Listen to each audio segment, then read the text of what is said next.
Today I'm going to share with you how I take care of my instrument and what I tell my students when they're learning for the first time. So I'll start with the violin. The violin is obviously made out of wood, and there is a stain on it that creates the color that you see and the texture, and then there is a varnish that goes over it. It's also put together using glue, and so these are important things to know because they do melt, right? So you want to be careful with the temperature of your violin. For example, leaving the violin in direct sunlight. So even if you're at home and you set your violin down on a desk or whatnot and it's near a window and you see that the sun is coming in directly, you definitely want to be careful that I would never leave a violin there, because the sun moves more quickly than you think, and then as long as the sun rays are on the violin, it heats up very, very quickly. So we want to be careful of that. We also want to be careful of leaving the violin in a case inside of a car where we're going to have that same effect. It could be winter time, but the sun is quite strong, and so we don't want to be leaving our violin inside of a trunk where things will start to bake, or in direct sunlight inside of a car as well. So I have a good idea of what it can handle, what it cannot. So once in a while I will leave my violin in the car, but if you don't know, I would highly recommend you just don't do it at all. And also it's important to know that even with hand contact, the varnish can be destroyed. So I usually try not to grab my violin a lot on the body. I usually try to keep my hand over here on the neck because it's going to go there anyway. There's incidental touching like around here, so often you'll see the damage is usually where the violin comes in contact with the body. So around this area and around this area, and on the shoulder here, you can see mine has a bit of damage.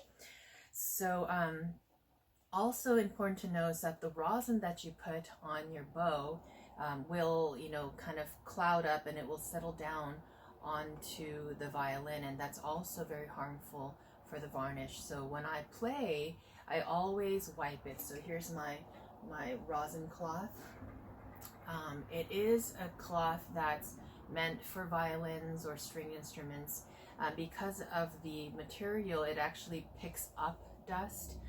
You could just use a cotton handkerchief or whatever you have at home, but sometimes it just kind of pushes around the dust. But it's better than nothing, so go ahead and use that. If you don't have a rosin cloth, you can just order it online, anywhere. And also, if you don't have a cloth at all, you can always use a tissue, because it's always better to just wipe it instead of not wiping it. So believe it or not, every single time I practice, I wipe it. If I put rosin on my bow, and during the first 5 minutes or so, all the rosin, the excess rosin from the bow, a lot of it comes onto the violin in the first 5 minutes. So then I'll go ahead and wipe that off as well, basically right after I play a little bit, and then I'll wipe it off. And then the excess rosin that comes off during my practice, let's say 2 hours later, 3 hours later, then I'll just wipe it off at the end of my practice. So how to clean your violin is basically you take the corner of your rosin cloth and you put it underneath the strings here near the bridge. Be careful it doesn't get caught on the bridge. And you'll just go under the fingerboard here. You'll go between the fingerboard and the strings here. And then you can kind of take a new corner and then go underneath the bridge over here. Go under the tailpiece, under the chin rest. The dust does collect down there. So that's the main area where the rosin goes. And then I'll just go ahead and take my hand and I'll just wipe off the rest of it. I don't press hard because I don't want to be damaging my varnish. Every once in a while, I will clean in the C-bout here, because there are, there is this purfling and the ribs, and then the dust does settle in there. So I just go ahead and give it a wipe here and maybe here, and then same thing on the other side. So I'll just go ahead and wipe that, and that's about it. So cleaning your violin is very important.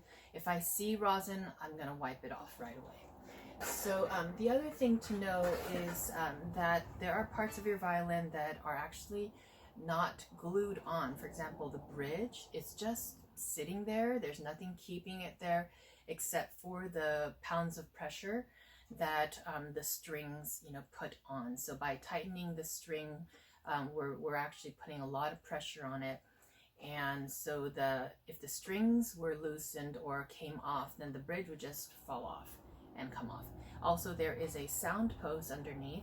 So if you look inside of the F hole, you kind of peek in, you're going to see a post standing there. And depending on how the post is cut, because every luthier, does it a little bit differently, that it could fall over. So basically, there's a post in there, and it's holding up, basically near the bridge of the feet of the bridge here, and then the bridge is being held up, and then the strings are holding everything down. So you can see strings, bridge, sound post.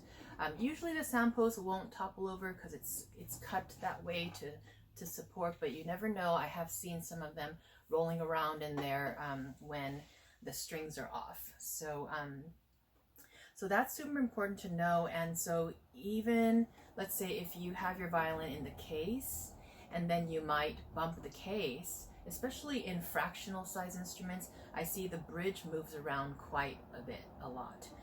It could just tip over, it could move over to the side. And also, even when the violin is inside the case, you could crack your violin. I have seen this happen.